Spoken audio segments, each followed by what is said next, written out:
Hey everyone, and welcome to another deep dive. Today we'll be unpacking how people experience the world as sacred. Ooh, that sounds pretty deep. It is. And to help us navigate this topic, we'll be diving into Mircea Eliade's The Sacred and the Profane.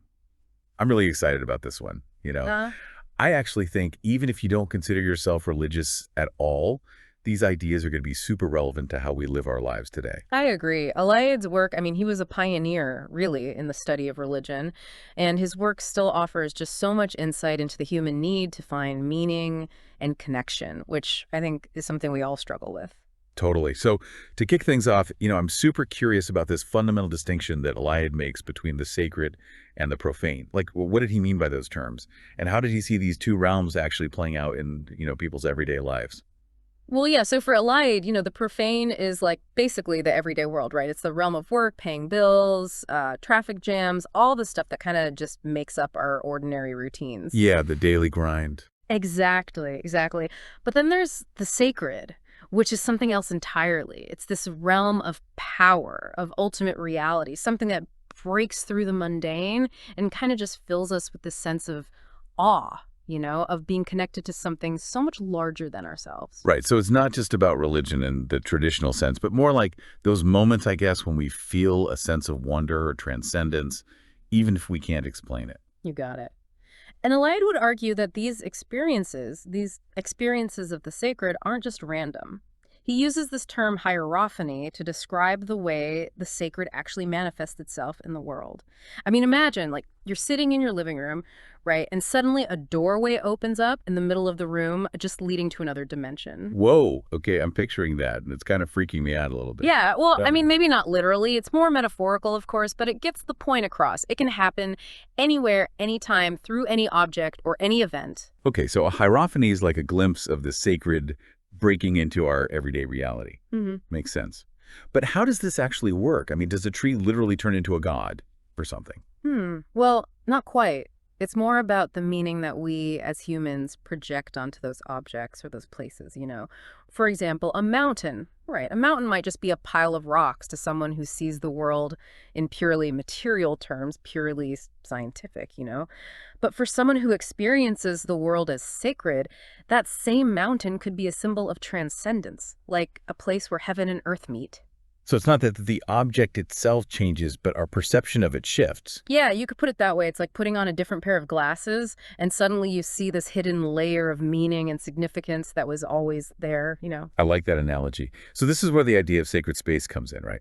Alita argues that for people in traditional societies, certain places were considered sacred precisely because they were believed to be points where the sacred had kind of broken through into the world, right? Absolutely, like a portal to another realm, you could say. And these sacred spaces weren't just random locations either. They were super carefully chosen and consecrated through rituals, often because of some natural feature that evoked a sense of awe or wonder, something special about it. Think about ancient temples built on mountaintops, or those stone circles aligned with the stars. Right. Those are some pretty powerful images. And it makes you think about how much our modern world has kind of flattened out our experience of space. We tend to see everything as interchangeable. It's just a backdrop for our busy lives. Like we've lost that sense of place as something that can be sacred, powerful, and transformative. Yeah, I think that's a really crucial point.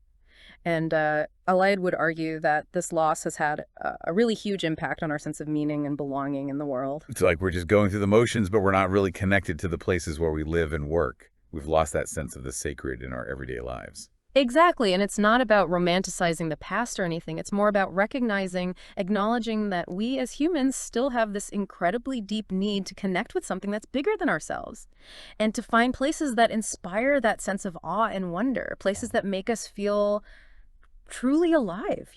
I totally agree. And those places they can be anywhere, really. It could be a mountaintop, a forest, or even a beautiful piece of art, or even just a quiet corner of your own home. hmm So it sounds like this idea of the sacred isn't just some abstract concept. It's something that we can actually experience in our everyday lives if we know how to look for it, right? 100%. And Eliade gives some incredible examples of how people in traditional societies literally infuse their entire lives with this sense of the sacred. From their daily rituals to their relationships with nature, it's all connected. And that makes me think about how Even seemingly ordinary things, like having a family meal or just going for a walk in the park, can sometimes feel almost sacred, like they have a much deeper meaning or significance. It's like we're catching a glimpse of that other reality that Eliade was talking about. Exactly. And I think that's a perfect segue into exploring Eliade's ideas about sacred time. Yeah. Because he argues that traditional societies experience time in a completely different way than we do today. Yeah, so we've been talking about how people in these traditional societies, they experience space as something sacred, just filled with meaning and connection to something way bigger than themselves. Right, right.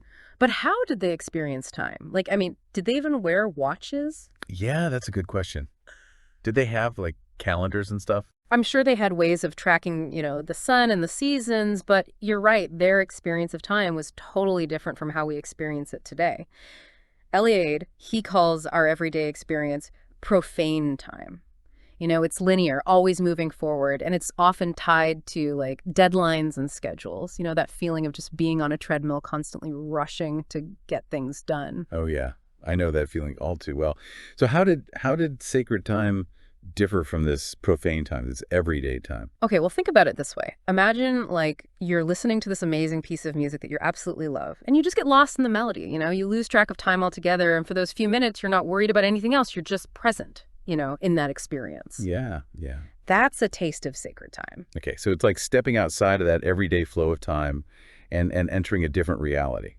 One where the past, present, and future kind of all seem to converge. Yeah. Exactly. And for these traditional societies, this wasn't just like a fleeting thing, They actively cultivated this sacred time through rituals, festivals, and myths.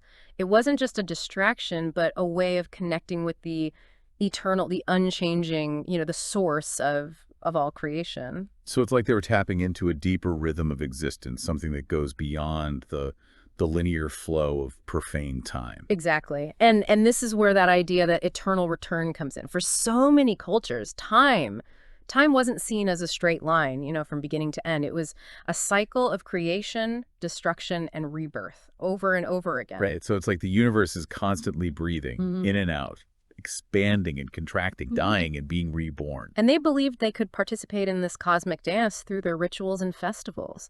For example, many cultures celebrated the New Year with all these rituals that symbolized the death of the old year and the birth of the new.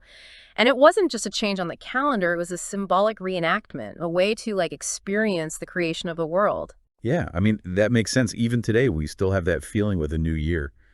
Yeah. Like a fresh start, like we can wipe the slate clean and start over. Yeah, it's a really powerful archetype. And it speaks to that deep human need to connect with that cyclical time, to participate in the rhythms, the eternal rhythms of the cosmos. So this view of time, it really shaped their entire worldview. Oh, absolutely. And Eliade, he argues that this cyclical view of time actually had a huge impact on their psychology. Okay, I'm curious. How so? Well, if you believe that the world is constantly being renewed, that death isn't the end, but a transition to a new beginning, then you have a very different perspective on life and death. Right, right. It would make you less afraid of death, more accepting of the natural cycles of life and death. Exactly. And it would also give you this sense of hope, a sense of continuity, even when you're faced with hardship and loss.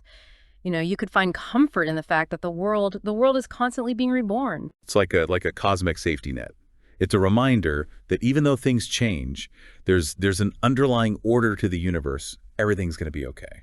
And this brings us to another fascinating part of Eliade's work. He argues that myths, these ancient myths, they played this crucial role in helping people understand and actually experience this sacred time. So myths weren't just stories to them. No, not at all. They were living realities. They were like blueprints for how to live, how to connect with that sacred time of origins. And remember, for these traditional societies, the past wasn't something that was just over and done with. It was alive. It was a living presence that you could access through myths and rituals. So when they told the story of the creation of the world, for example, it wasn't just some historical account. It was a way to re-experience that primordial moment, to tap into that creative power of the cosmos. Exactly. They weren't just passively listening to a story. They were participating in a sacred drama, Hmm. a reenactment, of the events that actually gave birth to the world. And this brings us to a really crucial point. Eliade, he argues that for these traditional societies, the sacred was woven into every single aspect of life. So it wasn't just about, going to a temple or performing a specific ritual. It was about finding the sacred in everything, the everyday. Precisely. Eating, working, making love, even dying, all of these activities could be infused with sacred meaning. That's a very different way of looking at the world than we're used to today. I Hmm. mean, we tend to see such a sharp division between the sacred and the profane, the religious and the secular. And Eliade would argue that this is one of the defining characteristics of the modern world. He calls it the desacralization of existence. So we've lost that sense of the sacred as something that's just all around us, all the time. Hmm. But if that's true, then why do we still feel this longing, this yearning for something more, something beyond the everyday grind? Why do we still seek out experiences that make us feel connected to something bigger than ourselves? That's a great question.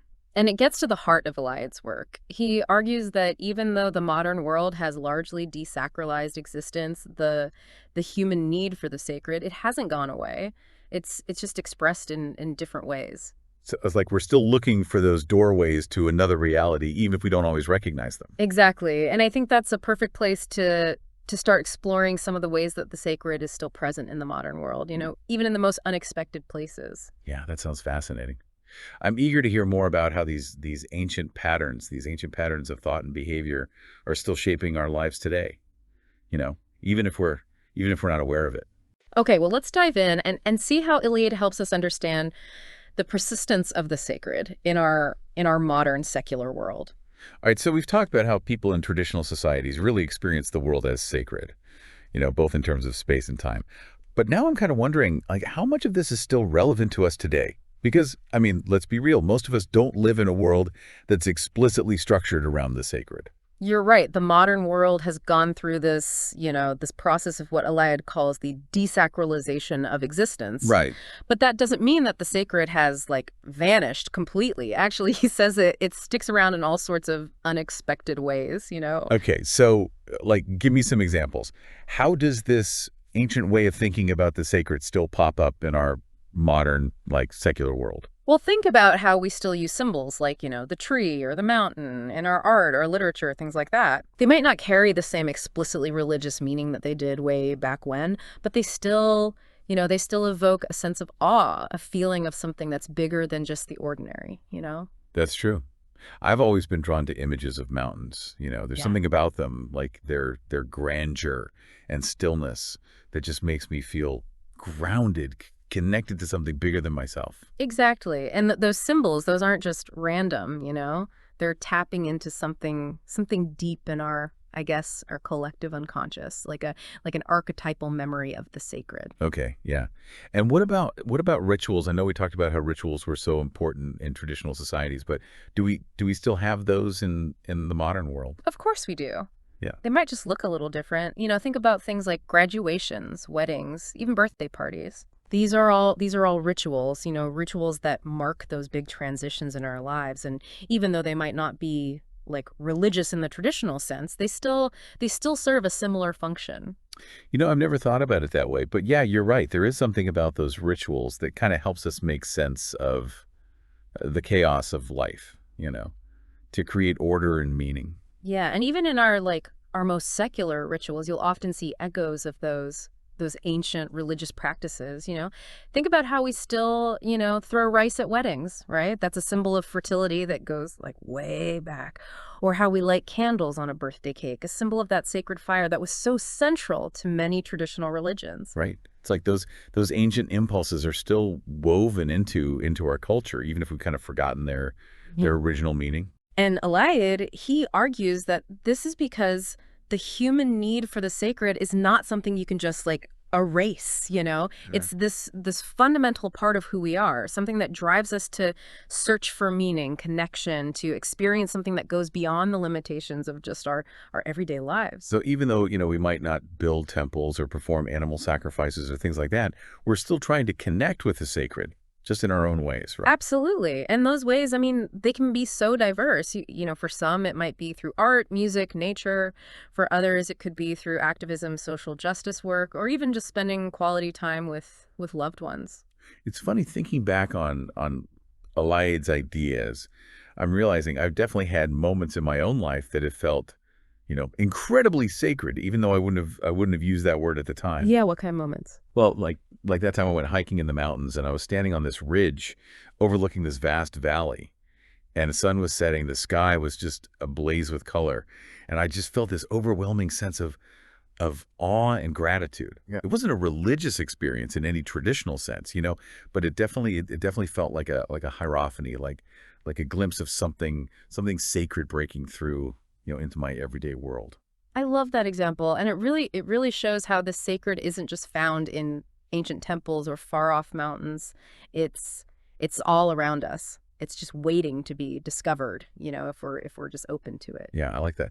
So it's not about trying to recreate the past, but finding that sense of the sacred in our own lives, in our own unique ways. Exactly. He's challenging us to find those moments of transcendence, those experiences that connect us to something larger, and to cultivate them, to weave them into the fabric of our daily lives. This has been an amazing conversation. I feel like I have this whole new perspective on the world, even on my own life. Me too. Me too. Liade, he was a true visionary. And his work, I mean, it offers us such a profound message, and such a timely one, about the human need for meaning, connection, and transcendence. Well, on that note, I think it's time for us to wrap up this deep dive. But, for everyone listening, I encourage you to, keep exploring these ideas. Pick up a copy of Eliade's The Sacred and the Profane. Yeah. Go take a walk in nature. Listen to some music that moves you, and just see where it takes you. You might be surprised by what you discover. Who knows? You might stumble upon your own personal hierophany, a glimpse of the sacred that just, shifts your perspective and deepens your experience of the world. Thanks for joining us on this deep dive into the world of Mircea Eliade. Until next time, keep exploring, keep questioning, and keep diving deep.